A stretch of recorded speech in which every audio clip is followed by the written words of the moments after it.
Hello everyone.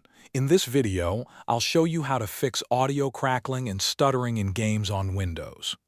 First, turn off audio enhancements.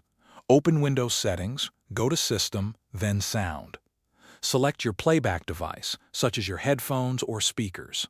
Find the audio enhancements option and set it to off. These effects can sometimes cause audio problems, especially while gaming. Next, change the audio sample rate. Go back to your sound device settings and open the device properties.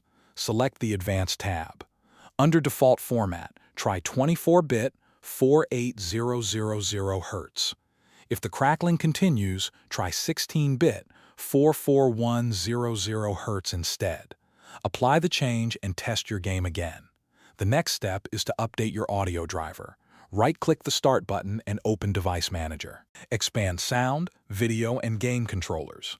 Find your audio device, right-click it, and select Update Driver. Choose the option to search automatically for available drivers, then install the driver if Windows finds a newer version. Finally, check your USB connection if you use a USB headset or external DAC. If it is connected to a front USB port on your PC case, unplug it and connect it directly to a USB port on the back of your motherboard. Thanks for watching.